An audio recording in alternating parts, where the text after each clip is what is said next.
Hey everyone, it's Michael. I hope you're doing well today, and I have a review here for a show that I had never seen before, never heard of before, but I watched it for one simple reason. I'll get to that in a moment. Really two reasons now that I actually got to see the show.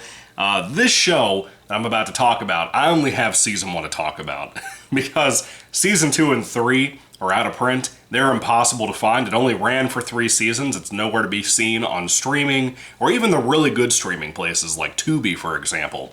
But this show is called 8 Simple Rules. And eventually, I think the title originally was supposed to be 8 Simple Rules for Dating My Teenage Daughter. Long-winded title. Not a fan of. 8 Simple Rules makes more sense. Anyway, you probably can't see it here for the sticker, but that guy that has half his face covered is John Ritter from Three's Company, one of my favorite sitcoms and shows of all time. I just made a video for that because I finished watching the entire show again, and I decided to finally try this out. Now, one of the other faces you can't see over here is actually Katie Sagal from Futurama, Sons of Anarchy, Married with Children, another great comedic actress that I love deeply, and I hope she's doing well. Love Katie Sagal. But then you have Kaley Cuoco over here from Big Bang Theory. 8 Simple Rules is a show about a family. It's a sitcom from 2002 that ran to like 2005.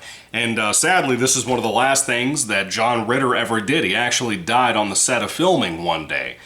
So they had to do like tribute episodes and everything else. The last couple of, I think the second half of season 2 and I think the entirety of season 3, he was dead in real life. So they didn't even have him there. It's really sad for that, man. It really kind of bums me out a little bit. But watching this show, I felt so many emotions that I need to talk about because I feel like I'm going to be the only review out there for 8 Simple Rules. I had never heard of this show before. Didn't know that Kaley Cuoco worked directly with him. I didn't know that he and Kaley Cuoco were very close and the family on the show were close. It's kind of sad, you know? John Ritter was an amazing comedic actor. I love him. I miss him so much. It's been like 21 years since we lost him in 2003. And, you know, he's a big part of my childhood growing up in the 90s, being shown Three's Company, finding out he was in other things like Bride of Chucky, for example. I love him. And by this time when he was making this show, you could tell that he was having a lot of health issues. He had gained a lot of weight. And you could tell he was just not what he used to be on the pacing of his comedic stuff, his comedic timing, everything. He just wasn't entirely there. But I love him, so I'm willing to watch this anyway. And having Kaley Cuoco and Katie Sagal there, big fan of all 3 of them. I think those other 2 can pick up the slack when he's not at the best at some points in this show. This is not an amazing show from the get-go, I'm going to tell you, but I enjoyed it. People always rave about how much they love Big Bang Theory, mainly older people who don't really care about quality sitcoms. They like shit like that and 2.5 Men and, you know, that kind of fucking horse shit. Roseanne. For me, I've never been a fan of any of those shows, really. I kind of liked Big Bang Theory when I was a fucking small child when it first started, and now I hate it. Amy looks like she would stink. Prove me wrong. Anyway, 8 Simple Rules is kind of my counter to that. It's not a show that I would really recommend to a bunch of people unless you're a huge Katie Sagal, Kaley Cuoco, and John Ritter especially fan. If you're not going to care. You're just not going to. It's not like a Three's Company type of lightning in a bottle as I described that show when I reviewed it. It's not up to snuff with something like that, but it's something watchable. It's kind of a comfort show for me. It's one of those early 2000s shows that I can put on and have a good time with. It's nowhere as funny as like According to Jim, which came on at the same time. It's just there. But I find it kind of fun for what it is, because of the people who are there, you know, people who I've been a fan of for so long. Now, essentially what this show is you have the mom and dad who are John Ritter and Katie Sagal, obviously, and you have their oldest daughter who's kind of the slutty, preppy chick. Kaley Cuoco plays her, and she is a blast in here. She's just as funny here as she was in the Big Bang Theory. She's basically the same character. Big Bang Theory is basically Penny if she grew up and went off to be by herself in an apartment complex with a bunch of creepy nerds. Then you have the middle daughter, who is a redhead, who is, in my opinion, way hotter than Kaley Cuoco. And I can say that because she was, like, older than me when this show came out, and she was actually already a grown adult in this show. Even though she's a teenager in the show, but she's like a grown adult, dude. Super short. She couldn't be more than, like, 4'5", 4'8", something like that. Very short, but really funny. Her name is Carrie. Carrie is kind of the intellectual sister, the intellectual child. She's very much into politics and so on and so on. And this was at a time, too, you could have a character be like a hardcore liberal, like most of Hollywood, and not have them be a fucking clown, and not have them preaching all the time to you without some kind of actual rebuttal from another character that they used to do in shows, all the way back to the 70s and 80s and so on and so on. This was at a time when Hollywood was not a bitch, where Hollywood was not filled with asshats who feel like they really do have to push their agenda because it's the end-all be-all. That's not what this show was, and I like that about it. Watching this daughter and John Ritter go back and forth debating and arguing can be kind of fun, but can get tiresome sometimes. The show can get repetitive, like I said. I'm confident that once John Ritter is gone, when he passes away in the second season, I am sure and confident the show stops being as fun as it used to be.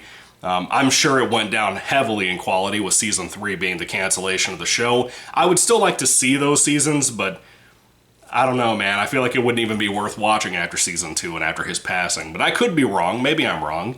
Anyway, they have a younger son too. I think his name is Rory, and he is easily my least favorite character on the show. He's annoying, he's bratty, can't really stand him. Now, there is a side character I do like. I think his name is Kyle. He plays like the boyfriend of Kaylee Cuoco, but it kind of turns into some other stuff in season 1, and I do like that a whole lot too.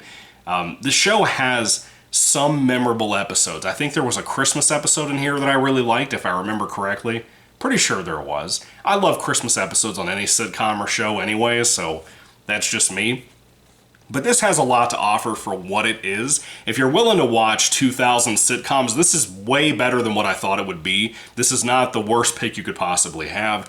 It's got its moments. It's not going to be super memorable for most people. And again, if you're not like a diehard John Ritter fan, since he is the star of the show, despite Katie Sagal proving herself to the audience over and over and over again, despite Kaylee Cuoco, this being kind of her origin story for all of us, and her being as successful as she was years and years later.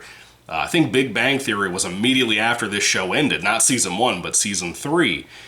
It's kind of sad, man. It's kind of nice, but it's kind of sad at the same time. I think all of them bring so much talent. That kid playing Rory, again, he's the only one I don't like. I think Carrie is a great actress who does a really good job here. There's so much to offer on the show. It's real fun, but it's not like amazingly hysterical. One of my favorite episodes on the show is actually a Three's Company tribute episode, and I thought it was so sweet and so nice. That was apparently, according to Joyce DeWitt, a few years back on Suzanne Summers' talk show, Suzanne Summers and Joyce DeWitt were supposed to do a cameo for that Three's Company episode, but we did get one cameo, and I thought it was excellent. If you haven't seen the episode, go take out the time to find it if you can and watch that episode. Season 1 is like dirt cheap to find. This was $2.99 when I bought it, but I think if you look on like eBay, this season was like $10 to find, maybe $20 at maximum. Season 2 and Season 3 are like $80, $90. $80 or $90 for this show that is so bland most of the time. That's a shame, man, because I do want to see the other seasons because of how comforting this show is. And again, the layout of the house, the way the set of like the living room looks, feels like the According to Jim setup. It's something that I just find really comforting. I don't know why. Maybe it's nostalgia. I don't know. I wasn't even 10 years old when this show started on this season, so that time, the look of that time, the jokes they're making, the cell phones they use, all of that stuff, it comforts me in a weird way. I don't know how to explain it. It's like when my mom watches 80s films, like Zapped, with Scott Baio, I think is who was in that, and how she feels about stuff like that. How it just makes her think about the time and the place and the way movies looked and so on and so on. That's what 8 Simple Rules Season 1 did for me. So it was kind of nice. It was kind of quaint, but it ain't perfect, you know what I mean? So anyway, 8 Simple Rules, if I had to rate it on a 5-star basis, it's not amazing, it's not perfect, it's not a huge recommendation for me, but I'd recommend it to the person who likes this and who loves these 3 big actors I talked about. I'd give it like a 3 out of 5 stars, but kind of a higher one, almost at a 4. I had a good time. If it was a TV show I wasn't enjoying, I would just quit it probably, because TV takes a lot more time to watch than a movie. But I thought this was really cool for what it was. I had a good time, and again, that comforting sense of it was something nice too that I really don't experience a lot of the time with most TV shows I watch that are newer. I don't really watch any newer sitcoms. There's not many of them coming out, but they're so I want to say just watered down. They don't really have anything they can say without being political. It gets old, it gets annoying, and most shows back then, in the 2010s and backwards, weren't like that. Even shows I don't like Roseanne and like fucking Two and a Half Men and all that, they weren't as bad about doing that. So, I don't know.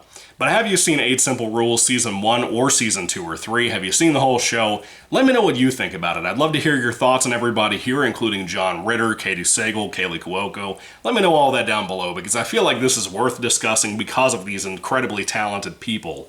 If I ever get Season 2 and 3, I will talk about them at some point, or maybe do a whole review for the whole series in total.